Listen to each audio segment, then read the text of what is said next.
বীরভূম জেলার শেষ কথা কোর কমিটি আজ দলীয় কর্মী সভা থেকে বুঝিয়ে দিলেন সভানেত্রী মমতা বন্দ্যোপাধ্যায়। পাশাপাশি কেষ্টকে করার নির্দেশ দিয়ে বললেন কাউকে বাদ দিলে হবে না, কাজলকে নিয়ে, শতাব্দীকে নিয়ে এবং আশিস বন্দ্যোপাধ্যায়কে নিয়ে চলতে হবে।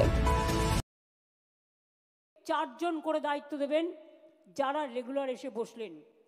আমি বীরভূমকে রাখিনি, তার কারণ বীরভূমে যারা আছে তারা নিজেদের মতো করে তাদের কোর কমিটি আছে, কোর কমিটি নিয়ে করবে সবাইকে নিয়ে।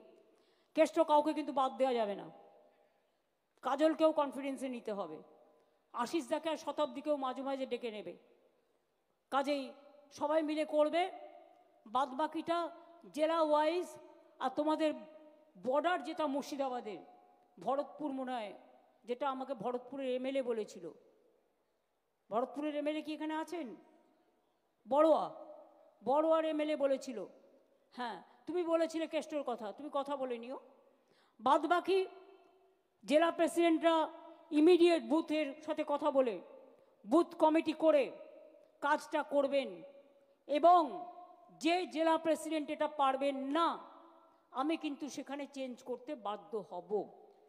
এবং আমি ছাত্র, যুব, মহিলা, ট্রেড ইউনিয়ন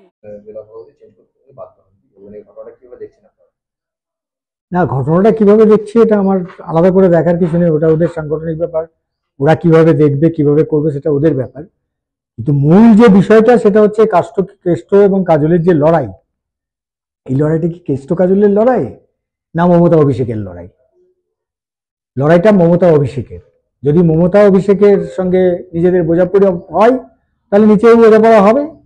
কারুর প্রশ্রয় ছাড়া কেউ কোনো জেলাতে মাথা তুলে দাঁড়ায় না। সুতরাং কেষ্ট কাজলের লড়াই হবে কি হবে না সেটা কেষ্ট কাজলের উপর নির্ভর করছে না, সেটা মমতা অভিষেকের উপরই নির্ভর করে। আজকের এই বার্তা দেওয়ার পরে কি কোনোভাবে চেঞ্জ হওয়ার, মানে ওদের যে দৈরত লেগেছিল আর কি, সেটা কোনোভাবে পাল্টানোর কোনো ইয়ে দেখতে পাচ্ছেন? হ্যাঁ, চেঞ্জ হবে যদি ওপরটা ক্লিয়ার হয়ে যায়, মমতা অভিষেকের সম্পর্ক যদি নর্মাল হয়ে যায়, তাহলে নিচে তলে হতে বাধ্য। না হলে যে করবে না সে আউট অফ পার্টি হয়ে যাবে। বললেন যে সবাইকে নিয়ে একসাথে চলতে হবে, তাহলে কি নিচু স্তরে কর্মীরা সেই কথা শুনছে না? বিষয় হচ্ছে আমরা ছোটতে যখন ঘুড়ি ওড়াতাম, ঘুড়ি একটা লিমিটের মধ্যে ওড়াতে হতো, লাটাই হাতে থাকতো, তবেই ঘুড়িটাকে কন্ট্রোল করা যেত। এখন তৃণমূল কংগ্রেস ভোটের পাওয়ার জন্য এবং ভোট ব্যবহার করার জন্য যেভাবে আচরণ করেছে কোনো নিয়ন্ত্রণ নেই, মানে নিয়ন্ত্রণের বাইরে চলে গিয়েছে। টাকা পয়সা রোজগার, দখলদারি, কেনা বেচা, এইসব বিভিন্ন বিষয় নিয়ে আজকে এই গন্ডগোল। মুখ্যমন্ত্রীর কোনো কথাই আর কার্যকর হবে না, এটা আমি খুব দায়িত্ব নিয়ে বলে গেলাম। আপনারা জানেন বীরভূমের মানুষ, আপনারাও কিছুদিন আগে বলেছিল যে বালি কোনো ঘাট চলবে না। এখানে জেলা সভাপতি কেষ্টবাবু বলেছিলেন কোনো ইনলিগ্যাল ঘাট চলবে না। কোনটা লিগ্যাল আর কোনটা আনলিগ্যাল, এটা আমার কাছে একটা প্রশ্ন। বীরভূম জেলায় যত বালির ঘাট চলছে সবই আনলিগ্যাল ঘাট, কেননা নিয়মের মধ্যে কোনো জেসিপি দিয়ে বা 100-150 ফিট গভীর করে মেশিনের মাধ্যমে বালি তোলা নিয়ম নয়, এটা অবৈধ। অতএব সেই ঘাটগুলো এখন রমরমিয়ে চলছে।